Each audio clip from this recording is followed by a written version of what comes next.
दोस्तों, आज मैं आपके लिए एक ऐसी फिल्म लेकर आया हूं जिसने इंडोनेशिया में बॉक्स ऑफिस पर तहलका मचा दिया। इसे इंडोनेशियाई द हिल्स हैव आइज कहा जा रहा है। यह है डरावनी फिल्म ब्लडी ट्रेन। कहानी की शुरुआत हमें एक घने जंगल के भीतर ले जाती है। लकड़हारे पसीना बहाते हुए पेड़ों की कटाई कर रहे हैं। दरअसल सरकार यहाँ एक नई टूरिस्ट रेलवे बनाने की योजना बना रही है जो पहाड़ों के बीच बसे एक रिजॉर्ट तक जाएगी। इसे स्थानीय अर्थव्यवस्था को बढ़ावा देने और लोगों की भलाई के नाम पर पेश किया जा रहा है। लेकिन यह तथाकथित विकास स्थानीय गांव वालों के गुस्से को भड़का देता है। कुछ बुजुर्ग ग्रामीण अचानक आकर काम रोकने की कोशिश करते हैं। वे चेतावनी देते हैं, अगर तुमने इस जंगल को और नुकसान पहुंचाया तो तुम्हें मौत से भी 100 गुना ज्यादा दर्दनाक सजा मिलेगी। इस चेतावनी को अंधविश्वास समझकर घमंडी ठेकेदार उनका मजाक उड़ाता है। उसे लगता है कि ये अनपढ़ ग्रामीण प्रगति में बाधा डाल रहे हैं। गांव वाले जाते जाते एक भयानक श्राप देकर जाते हैं, तुम सब मारे जाओगे। लेकिन किसी ने सोचा भी नहीं था कि सिर्फ एक ही रात में यह चेतावनी एक खौफनाक हकीकत बन जाएगी। उसी रात ओवरटाइम कर रही टीम के साथ एक हादसा हो जाता है। अचानक एक पत्थर उड़कर आता है और उसे लग जाता है। शुरुआत में उसे लगा कि यह किसी सहकर्मी का मजाक है, इसलिए उसने इसे ज्यादा गंभीरता से नहीं लिया। लेकिन जब वह अंधेरी सुरंग के भीतर गहराई तक जाता है तो वह डर के मारे सन्न रह जाती है। एक दूसरा मजदूर हवा में लटका हुआ है जिसे एक लंबी बालों वाली चुड़ैल जैसी औरत ने जकड़ रखा है। अगले ही पल वह भूतिया औरत अपना खून से भरा विशाल मुंह खोलती है और देखते ही देखते उस मजदूर का शरीर आंखों के सामने सूखकर सिकुड़ने लगता है। और आखिरकार ओवरटाइम करने वाला यह आदमी भी उस भयावह अंजाम से बच नहीं पाता। उसे भी वह चुड़ैल अंधेरे में घसीट ले जाती है। समय तेजी से बीतता है और देखते ही देखते 6 महीने बाद का समय आ जाता है। वह पर्यटन रेलवे, जिसे क्षेत्र के विकास का प्रतीक बताया जा रहा था, आखिरकार बड़े धूमधाम से शुरू होने जा रही है। स्टेशन पर भारी भीड़ जमा है। कई स्थानीय लोग, अनुभव लेने आए पर्यटक, सरकारी अधिकारी और रेलवे कंपनी के बड़े अधिकारी सब मौजूद हैं। उनके चेहरों पर खुशी साफ झलक रही है। पहली यात्रा के मौके पर एक छोटा सा जश्न भी मनाया जा रहा है और सभी लोग इस नई ट्रेन का अनुभव लेने के लिए उत्साहित हैं। लेकिन ट्रेन के रवाना होने से ठीक पहले स्टेशन के बाहर अचानक कुछ महिलाएं हंगामा करने लगती हैं। वे तख्तियां उठाए हुए चिल्ला रही हैं, मेरे पति को वापस करो, मेरे आदमी को लौटाओ। पर्यटक ये देखकर हैरान रह जाते हैं और समझ नहीं पाते कि आखिर हो क्या रहा है। ये देखकर अधिकारी तुरंत रेलवे कंपनी के मालिक से पूछते हैं कि मामला क्या है, लेकिन वह इसे सिर्फ एक छोटी सी निर्माण दुर्घटना बताकर टाल देता है। वह कहता है कि ये परिवार वाले मुआवजे से संतुष्ट नहीं हैं, इसलिए हंगामा कर रहे हैं। लेकिन वह भरोसा दिलाता है कि जल्द ही सब ठीक हो जाएगा। अधिकारी भी बड़े हित को देखते हुए इस बात को आगे नहीं बढ़ाते। जल्द ही सभी यात्री ट्रेन में सवार हो जाते हैं। ट्रेन भी गार्ड की घोषणा के साथ सीटी बजाती हुई चल पड़ती है और पहाड़ों के भीतर बसे रिजॉर्ट शहर की ओर बढ़ने लगती है। शियाओ युए और शियाओ हुआ 2 सगी बहनें हैं। इस यात्रा का उद्देश्य है बड़ी बहन शियाओ युए के गंभीर बीमारी से ठीक होने के बाद थोड़ा घूमना और मन हल्का करना। छोटी बहन शियाओ हुआ खिड़की के बाहर उत्साह से देख रही होती है। तभी उसकी नजर एक कौवे पर पड़ती है। लेकिन अजीब बात यह होती है कि वह कौवा कुछ देर मंडराने के बाद अचानक आकर सीधे खिड़की के शीशे से टकरा जाता है एक भारी आवाज के साथ और नीचे गिर जाता है। ये देखकर शियाओ हुआ बुरी तरह डर जाती है। उसका चेहरा पीला पड़ जाता है। लेकिन बड़ी बहन शियाओ युए जैसे इस घटना को देख ही नहीं पाती। वह बस हल्के में कहती है कि बाहर का नजारा देखो और खुद वॉशरूम जाने की बात कहकर उठ जाती है। लेकिन जिस डिब्बे में वे बैठी होती हैं, उसके वॉशरूम के बाहर पहले से ही लंबी लाइन लगी होती है। शियाओ युए को मजबूरन अगली बोगी में जाकर वॉशरूम इस्तेमाल करना पड़ता है। लेकिन कौन जानता था कि यह एक सामान्य सा लगने वाला संकेत दरअसल मौत की ट्रेन की पहली चेतावनी थी। जब शियाओ युए हाथ धोकर आईने में देखती है तो उसे अचानक वही मजदूर दिखाई देता है जो पहले मारा गया था, खून से लथपथ, चुपचाप उसे घूरता हुआ। लेकिन पीछे मुड़कर देखने पर वहाँ कोई भी नहीं होता। इसी दौरान दूसरी बोगी में बैठी एक महिला यात्री मेईजी असल में उसी मजदूर की पत्नी होती है जिसे चुड़ैल ने मार दिया था। उसे अब तक अपने पति की लाश नहीं मिली थी, इसलिए वह आखिरी उम्मीद के सहारे इस पहली यात्रा वाली ट्रेन में चढ़ी थी उसे खोजने के लिए। अचानक वह सच में सामने वाली बोगी में अपने पति की झलक देख लेती है। उसने वही नीली यूनिफॉर्म पहनी होती है। मेईजी उत्साहित होकर तुरंत उसके पीछे दौड़ पड़ती है। लेकिन जब वह उस बोगी में पहुंचती है तो उसका पति गायब हो जाता है। वह इधर उधर खोजती है और पता चलता है कि वह अगली बोगी डाइनिंग कार में चला गया है। उसका दिल घबरा जाता है और वह फिर उसके पीछे दौड़ती है। लेकिन जैसे ही वह वहां पहुंचती है वह फिर से गायब हो जाता है। घबराई हुई मेइजी वहां के स्टाफ से पूछती है, लेकिन वे हैरानी से कहते हैं कि उन्होंने किसी यूनिफॉर्म पहने आदमी को नहीं देखा। जो चीज पहले ज्यादा सोचने की वजह से पैदा हुई कल्पना लग रही थी, वही अब एक बड़े डरावने सच की शुरुआत बन रही थी। उसी समय ट्रेन एक अंधेरी सुरंग में प्रवेश करती है और तभी अंधेरे के बाहर एक अजीब लड़की की परछाई तेजी से गुजरती है, इतनी तेज कि वह अस्वाभाविक लगती है। ट्रेन का गार्ड भी कैमरे में देखता है कि एक बोगी का दरवाजा बेकाबू होकर जोर जोर से हिल रहा है, जैसे कोई चीज अंदर घुसने या बाहर निकलने की कोशिश कर रही हो। वह तुरंत मैकेनिक को जांच के लिए भेजता है। इसी बीच ट्रेन के आखिरी हिस्से में बैठा एक छोटा बच्चा भी खिड़की के बाहर उसी लड़की को देख लेता है। वह सोचती है कि वह लड़की उससे खेलने आई है और वह उसके पास जाने के लिए उठ खड़ी होती है। उधर शियाओ हुआ नोटिस करती है कि उसकी बहन अभी तक वापस नहीं आई है। मोबाइल में भी नेटवर्क नहीं है, इसलिए वह खुद उसे ढूंढने के लिए निकल पड़ती है। रास्ते में वह लगभग उस मैकेनिक से टकरा जाती है जो जांच करने जा रहा होता है, लेकिन जल्दी में होने की वजह से वह इसे नजरअंदाज कर देती है। लेकिन जब वह वॉशरूम में पहुंचती है तो वहां उसकी बहन नहीं मिलती, इसलिए वह अगली बोगी में उसे ढूंढने के लिए आगे बढ़ती है। उधर छोटी बच्ची उस लड़की को हाथ हिलाकर बुलाती है, लेकिन वह अचानक मुड़कर एक तरफ चली जाती है और अगले ही पल वह लड़की अचानक बेहद डरावने तरीके से फिर से बोगी के अंदर दिखाई देती है। इतना ही नहीं, उसका चेहरा एक भयानक रूप ले लेता है। पूरे चेहरे पर सूखी टहनियां और बेलें फैली होती हैं। छोटी बच्ची डर के मारे वहीं गिर पड़ती है और जोर जोर से चीखने लगती है। डर के बीच वह खिड़की के बाहर भी एक और डरावनी औरत को देखता है। उसी समय मैकेनिक भी वहां पहुंच जाता है, लेकिन सामने का दृश्य देखकर वह भी बुरी तरह सहम जाता है। अजीब बात यह होती है कि जैसे ही ट्रेन पहली सुरंग से बाहर निकलती है, 5वीं बोगी हमेशा के लिए अंदर ही रह जाती है, जैसे किसी अदृश्य ताकत ने उसे काट कर अलग कर दिया हो। इसी बीच शियाओ हुआ आखिरकार आगे वाली बोगी में अपनी बहन को ढूंढ लेती है, लेकिन जैसे ही वे दोनों पीछे मुड़कर देखते हैं, उन्हें एहसास होता है उन्हें तो चौथी बोगी में होना चाहिए था, तो पीछे की बोगी कहाँ गई। ये देखकर दोनों बुरी तरह डर जाती हैं। वे तुरंत अटेंडेंट मादे को ढूंढकर यह अजीब घटना बताती हैं। शुरुआत में मादे को विश्वास नहीं होता, लेकिन जब वह चौथी बोगी के आखिर में जाकर उस कटे हुए हिस्से को देखता है तो वह भी पूरी तरह सन्न रह जाता है। फिर भी घबराहट फैलने से रोकने के लिए वह तुरंत चौथी बोगी का पिछला दरवाजा बंद कर देता है, लेकिन एक यात्री को यह बात पता चल ही जाती है कि एक बोगी गायब है। मादे मजबूरी में झूठ बोलता है कि यह सिर्फ एक तकनीकी खराबी है और 5वीं बोगी सुरंग में ही रह गई है। वह कहता है कि बाद में दूसरी ट्रेन आकर उसे मंजिल तक ले जाएगी। आसपास के यात्री उसकी बात पर यकीन कर लेते हैं। इसके बाद मादे चुपचाप वहां से निकल जाता है। अपने अधिकारियों से डांट खाने के डर से वह खुद ही इमरजेंसी सेंटर से संपर्क करने की कोशिश करता है, लेकिन उसे पता चलता है कि सारे उपकरण काम नहीं कर रहे हैं।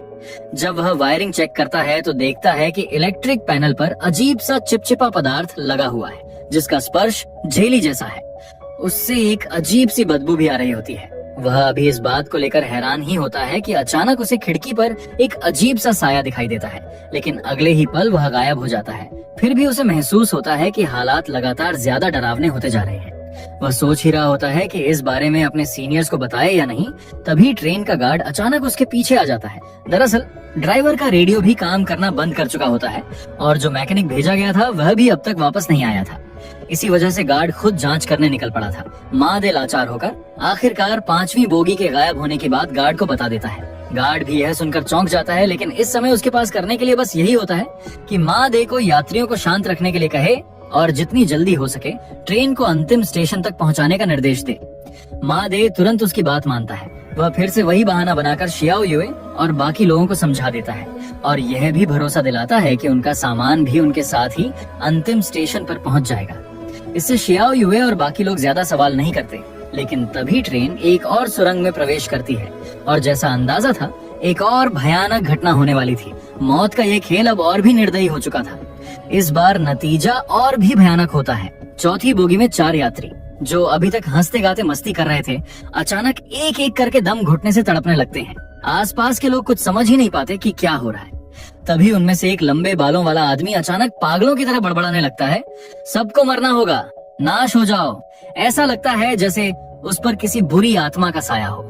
वह एक अजीब गैर मानवीय आवाज में पूरे डिब्बे को श्राप देता है, तुम इंसान बच नहीं पाओगे, सजा आने वाली है, तुम सबको इसकी कीमत चुकानी होगी, तुम में से कोई नहीं बचेगा, इंतजार करो। तुम सब नष्ट हो जाओगे। ये सब देखकर डिब्बे में मौजूद एक पत्रकार जल्दी से अपना कैमरा उठाकर रिकॉर्डिंग करने लगता है। उसे लगता है कि उसे एक बड़ी खबर मिल गई है, लेकिन जैसे ही वह ऊपर देखता है, उसे ट्रेन की छत पर वही डरावनी औरत दिखाई देती है जिसका शरीर सूखी टहनियों और बेलों से ढका हुआ है। पत्रकार डर के मारे लगभग गिर पड़ता है, लेकिन अगले ही पल वह फिर भी कैमरा उठाकर उसका क्लोजअप लेने की कोशिश करता है। यह देखकर वह औरत गुस्से में आ जाती है। धीरे धीरे वह रेंगते हुए उसके सिर के ऊपर पहुंच जाती है और अगले ही पल उसे पूरी तरह चूस लेती है। पत्रकार का शरीर तुरंत सूखकर एक कंकाल जैसा हो जाता है और वह वहीं गिर पड़ता है। जैसे ही ट्रेन सुरंग से बाहर निकलती है, चौथी बोगी भी हमेशा के लिए गायब हो जाती है, जैसे उसका कोई अस्तित्व ही नहीं था। यह सब अपनी आंखों से देखने के बाद शियाओ हुआ डर के मारे अपनी बहन को पीछे खींच लेती है और रोते हुए उसे बताती है कि उसने उस भूत को देखा है। उसकी चीख सुनकर डाइनिंग कार के केबिन में बैठे सरकारी अधिकारी और रेलवे कंपनी का मालिक भी बाहर आ जाते हैं। जब अधिकारी पीछे देखते हैं कि एक और बोगी गायब हो गई है, तो वे घबराकर मालिक से सवाल करते हैं कि आखिर यह सब क्या हो रहा है। लेकिन साफ है कि वह खुद भी पूरी तरह अनजान और हैरान है। तभी पीछे खड़ी मेईजी धीरे से कहती है, हर सुरंग के बाद एक बोगी गायब हो रही है। ये कोई तकनीकी खराबी नहीं हो सकती, ये जरूर कोई अलौकिक शक्ति है जो उन्हें चेतावनी दे रही है। ये सुनकर बड़ा मालिक तिरस्कार से हंसता है और कहता है, अगर इस छोटे से इलाके के लोग ऐसे ही अंधविश्वासी रहेंगे तो यहाँ कभी विकास नहीं हो पाएगा। लेकिन शियाओ हुआ तुरंत इसका विरोध करती है और कहती है कि उसने अभी अभी चौथी बोगी में अपनी आंखों से एक भूत देखा है। उसकी बात सुनकर अधिकारी के चेहरे पर एक पल के लिए डर झलकता है। वह लगभग उसकी बात मान ही लेता है, लेकिन तभी बड़ा मालिक मेईजी पर इल्जाम लगाने लगता है कि शियाओ हुआ ने उसकी बातें सुनकर ही ऐसी उल्टी सीधी बातें करनी शुरू कर दी हैं। इसके बाद वह अधिकारी से कहता है कि चिंता करने की कोई बात नहीं है, वे दो बोगियां सिर्फ तकनीकी खराबी की वजह से सुरंग में रह गई हैं। फिर वह मादे से पूछता है कि क्या उसने कंट्रोल सेंटर से संपर्क किया है। मादे उसकी हैसियत और दबाव के आगे मजबूर होकर झूठ बोल देता है कि गार्ड लगातार कंट्रोल सेंटर से संपर्क में है। ये सुनकर बड़ा मालिक अधिकारी को वापस केबिन में चाय पीने के लिए आमंत्रित करता है ताकि बात को टाला जा सके, लेकिन अधिकारी को अभी भी शक होता है, इसलिए वह उसे अकेले वापस जाने के लिए कहता है और खुद स्थिति को और समझना चाहता है। बड़ा मालिक मजबूरी में वहाँ से चला जाता है। असल में वह भी सच्चाई जानने ही जा रहा होता है।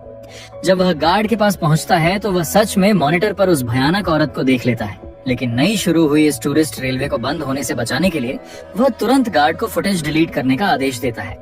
वह कहता है कि बस किसी तरह ट्रेन को अंतिम स्टेशन तक पहुंचा दो, बाकी सब कुछ वह संभाल लेगा।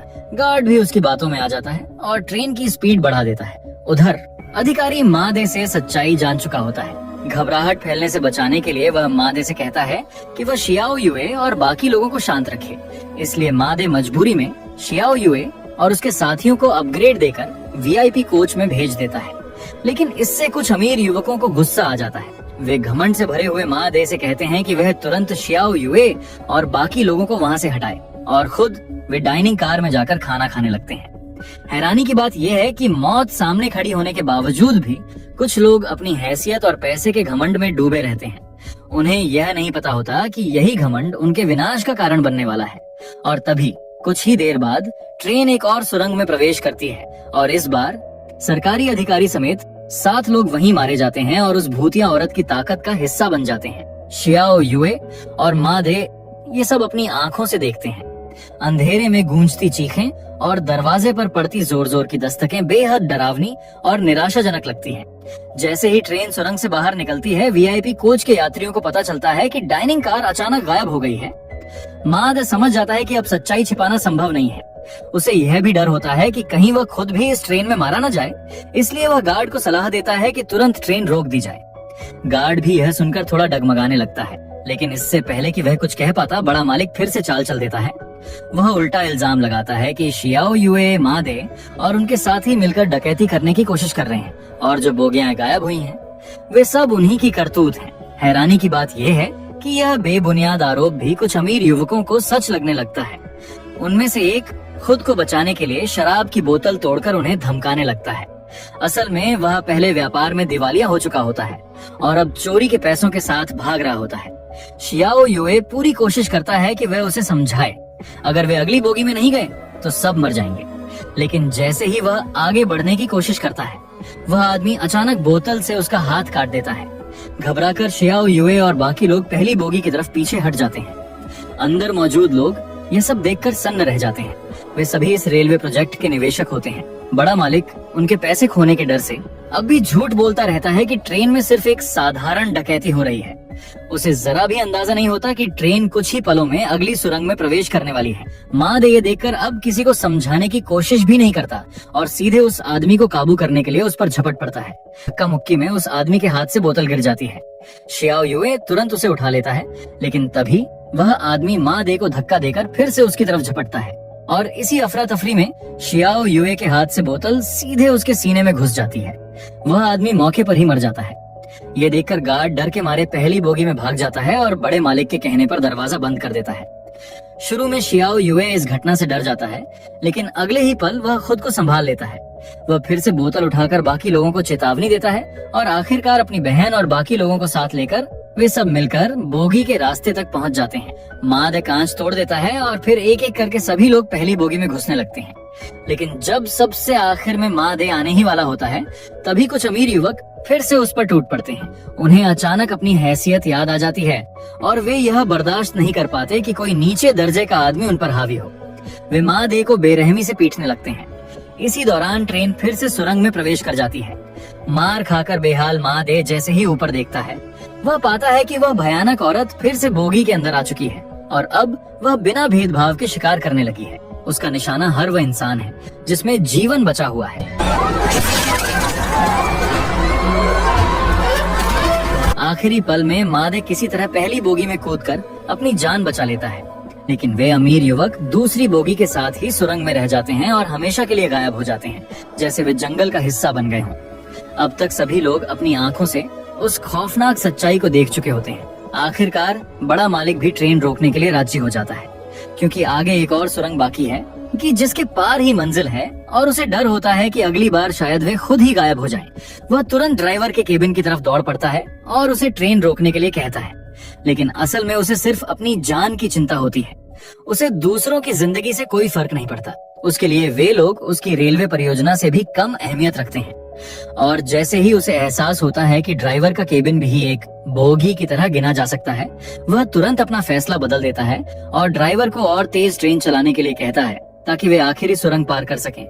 ये देखकर बाकी लोग तुरंत वहां पहुंच जाते हैं, लेकिन तब तक केबिन का दरवाजा बंद किया जा चुका होता है। खुशकिस्मती से गार्ड के पास यहाँ पूरा अधिकार होता है और ड्राइवर आखिरकार उसकी बात मानकर दरवाजा खोल देता है। लेकिन जैसे ही लोग ट्रेन रोकने की कोशिश करते हैं, बड़ा मालिक फिर से उन्हें रोकने लगता है। धक्का मुक्की के बीच ड्राइवर लगभग ट्रेन से गिर ही जाता है।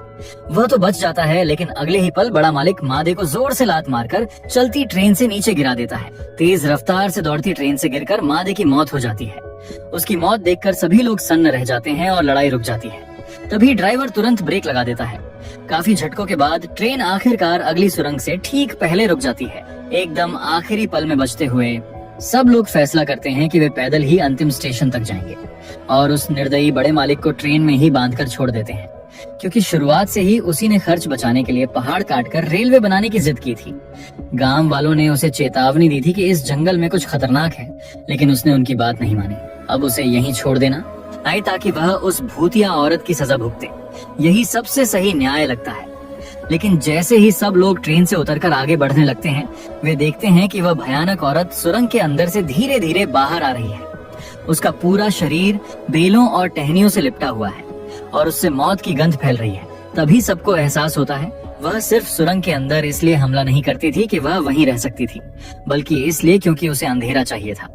अब बाहर भी अंधेरा हो चुका है, इसलिए वह सुरंग के बाहर भी आजादी से घूम सकती है और बाहर आते ही वह कुछ निवेशकों को मार देती है।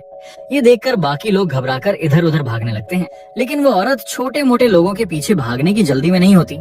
उसे पता होता है कि असली दोषी कौन है। सबसे पहले वह उसी बड़े मालिक को मारती है जिसने उसके घर को नष्ट किया था। डर और बेबसी के बीच वह आदमी भी सूखकर एक लाश बन जाता है और जो लोग भाग रहे होते हैं वे भी आखिरकार बच नहीं पाते। सभी को वह पकड़कर मार देती है। शियाओ युए और उसकी बहन सबसे आखिर में बची रहती हैं। जैसे ही शियाओ युए उस भूत को अपनी तरफ आते देखती है, वह अपनी बहन को पकड़कर एक पेड़ के पीछे छिप जाती है। लेकिन अगले ही पल वह भूत अचानक गायब हो जाता है। जब वह पीछे मुड़कर देखती है तो उसकी बहन खुद उसी भूत के रूप में बदल चुकी होती है। यह देखकर शियाओ युए बेहोश हो जाती है। जब उसे होश आता है तो वह देखती है कि उसके शरीर पर टहनियाएं लिपटी हुई हैं और जमीन से और शाखाएं निकलकर उसके शरीर पर चढ़ रही हैं। सामने उसकी बहन पूरी तरह पेड़ों की शाखाओं में लिपट चुकी होती है। आखिरकार वह मजबूरी में अपनी बहन को धीरे धीरे एक पेड़ में बदलते हुए देखती है। वह पूरी तरह इस जंगल का हिस्सा बन जाती है। जब शियाओ युए उम्मीद छोड़कर मरने का इंतजार कर रही होती है, वो तभी उसके शरीर पर लिपटी टहनियां अचानक ढीली पड़ जाती हैं। वह थोड़ा जोर लगाकर खुद को आजाद कर लेती है। उसी वक्त वह भूत फिर से उसके सामने आ जाता है। शियाओ युए उससे अपनी बहन को छोड़ देने की गुहार लगाती है, लेकिन वह कुछ भी बोले बिना गायब हो जाता है। 6 महीने बाद शियाओ युए उस गांव वाले को ढूंढती है जिसने शुरुआत में निर्माण का विरोध किया था। तभी उसे सच्चाई पता चलती है।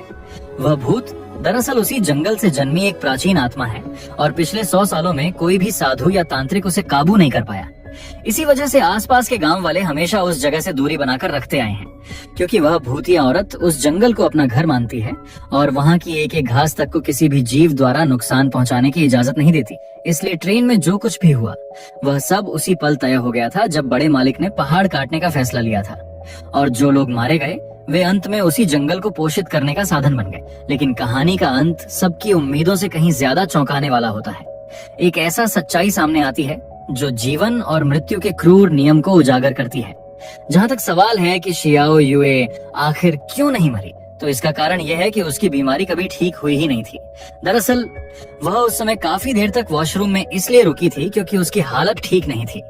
किसी ने नहीं सोचा था कि यही बीमारी उसे उस वक्त बचा लेगी और अंत में उसे एकमात्र जीवित इंसान बना देगी, क्योंकि उस भूत के लिए इंसानी शरीर मिट्टी की तरह होता है और शियाओ युए जैसी कैंसर से ग्रस्त व्यक्ति उसके लिए बेकार बंजर जमीन की तरह होती है जिसमें कोई पोषण नहीं होता।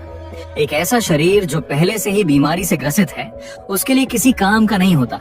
इसी वजह से उसकी जान बच जाती है। लेकिन अफसोस की बात यह है कि वह अपनी बहन के साथ आखिरी बार घूमने आई थी और अनजाने में उसने अपनी बहन को हमेशा के लिए खो दिया।